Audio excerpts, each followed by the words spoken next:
All right, lifers. Unfortunately, because of an untimely death, Embassy was not able to be here, which is truly a shame. I was very interested in looking at these models, but that's okay. Apparently, Terry Minix is here. He's actually talking to someone right now. So we shall see what we can see. Talk in a bit. Yeah, you see, I didn't think so. Lifers, here we are with Terry Minix. Minix, yes. I got it right. Yeah.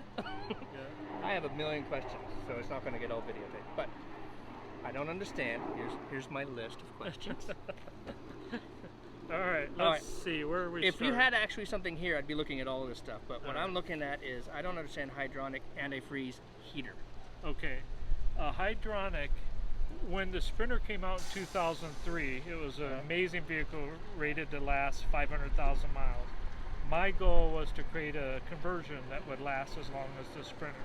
Okay. So in doing that, in all the vastness of vehicles I build, including surgical sprint vehicles and so forth, LP has been a huge problem. You can't go river tunnels, you can't go through tunnels and mountains and things. So I knew I didn't want to use LP. And I do a lot of research and a lot of investigation. The Hydronic and Airtronic by Webasto and Espar. I happen to use Espar because Espar is the only one that does a gasoline and diesel version of that product. Okay. Webasto only does diesel. So that eliminated them right out of the gate. Right. So if I have a gas vehicle like the Transit and the ProMaster, I use a gasoline Hydronic. If I have a diesel vehicle like the Sprinter, I use a diesel Hydronic. A Hydronic uses a gallon of fuel in 20 hours. And it's a Coleman lantern on steroids that heats up antifreeze and pumps it through the engine block, the water heater, and a heater core that has a really quiet blower that we put on it, almost like a computer fan on steroids. And it gives us everything in heat without any LP. So when I have a 6-gallon 3-way water heater, I buy Suburban like everyone else here does, I turn it backwards. Because I'm not using the LP, I don't have to bust it through the skin of the vehicle. That's why our vehicle looks so clean. Everything you see busted through the vehicle is because of LP. Right. It has to breathe. One less hole. Many less holes. Many less holes. No refrigerator, no heater, right. No water heater. Right. Everything they do is LP. You can't fit a big LP tank under these vehicles. Some of them do an LP generator. Right. 8 hours, you're searching for LP again. That generator sucks up LP like you can't believe. The Hydronic runs off the fuel of the vehicle. It's got a 20, in the Ford Transit, it's a 30-gallon tank because I buy the extended range tank on all of them. It uses a gallon of fuel in 20 hours. Do the math. That's good math. That's good math. So that's what it does. It mounts underneath the vehicle. It's one of the few things under the vehicle because it does have a flame under there. There's a little exhaust pipe and a muffler for it. Because it has a little noise when it lights up. It sounds like a jet engine, real tiny jet engine. So we put a muffler on it, and that comes out from under the running board just like a generator pipe would, but it's only about 1 inch in diameter. And it just, when it needs to light, it lights. The antifreeze is always being pumped in a circle. When everything's up to temperature, it stops. When it reads it needs to go again, it just keeps going. It's circulating just like your engine. So when you're driving down the road, the engine's doing the same thing. Even if you have the Hydronic on, it's not working. It's just sitting there idle because the engine's doing all the work for heating up at that point. As soon as you get off the road and you want to use hot water to take a shower, the engine will give you that. You already have hot water. The Hydronic's just going to keep it hot.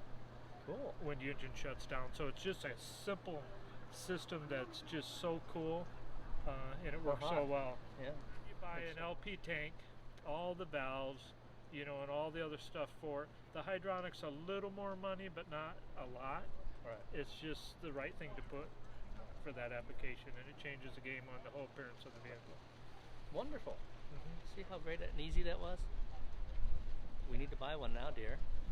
You know what it was created for? No. The Volkswagen Beetles didn't create enough heat to heat you inside of a Bug.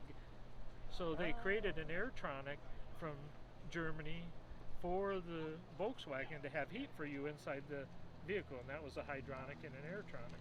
So it's a German product. It comes from Germany, and it was created around the Volkswagen. It's been around a long time. So no more Dodge ProMasters till who knows when. I have one silver one. One silver one. That's it. But the Ford Transits are okay, and the Mercedes Sprinters are okay. I have to look and see. I don't remember if it's a 19 or a 20. I don't even remember that now. Right. I think it's a 19. I don't think I could get a 20. I think I have one 19 left. Okay. So if we ordered, it looks like about a year, or however long it takes to build. We can order in August. So how we do our production deposit. Oh, okay. You can give us a deposit in August. They're telling us we will see them in September, October if we order them in August. Okay. End of September, early October after we order in August is what Dodge is telling us right now. Right. So that's kind of the schedule of ProMaster.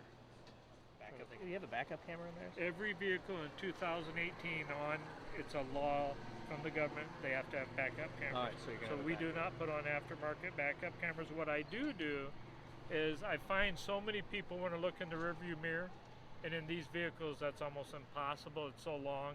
So we had a second camera, and we mount a new rearview mirror camera.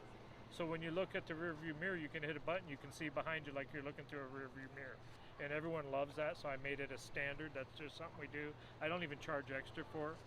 And it almost brings tears to some people's eyes because they're just, I've never looked in the rearview mirror in 20 years because I drive these vans for so long. Right. I know you use your mirrors and all that, but it makes a difference, so we do it.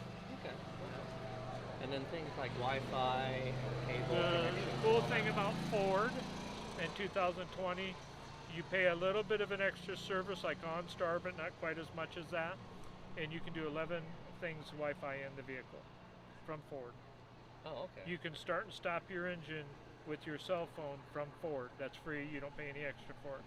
You can unlock and lock your doors for free with an app from Ford with every Ford vehicle in 2020.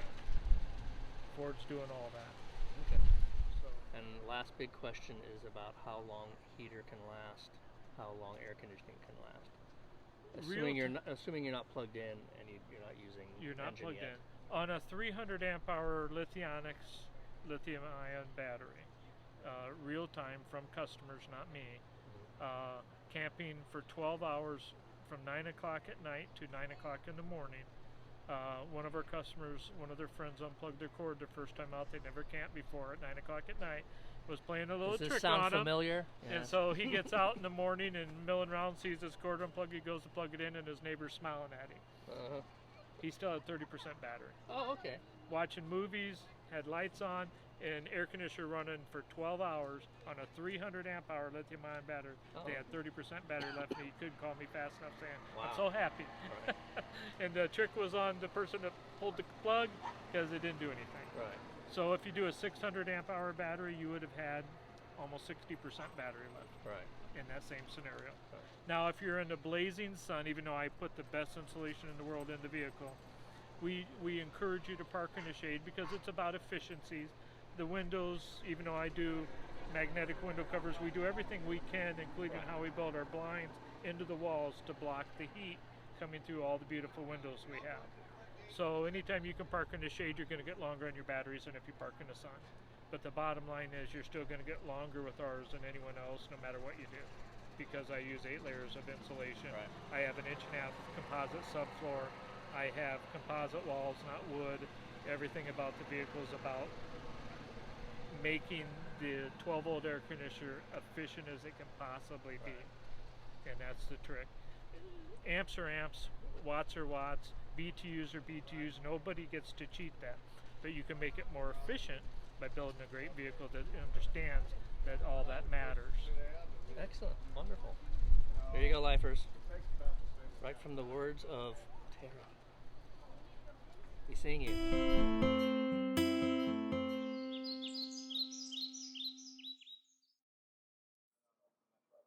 Hey, lifers. It's been a long, long day. Had a shower back in the hotel room, and I just want to do a little quick video so I don't forget some of the stuff I've learned. We talked to Terry Minix from Embassy, and as you may know, Embassy could not be at the Florida RV show at the last minute. Unfortunately, their president passed away, and there were some other issues, and that was that, so they couldn't be there. But Terry Minix actually took the time. Terry Minix, thank you. Actually took the time to show up to the show, and we had long conversations about everything under the sun. Some of those videos are going to be in there, but not on video. He was talking about something interesting, which was the Dodge ProMasters. He can't get any because apparently they've sold them all to Amazon as delivery trucks. So I think he said he had like one left, and that was it, and it was a 19-footer. Everything else is going to be Ford Transit for a while, and I think Mercedes, the Sprinter. Just so something very interesting, and I thought you all like to know. Be seeing you.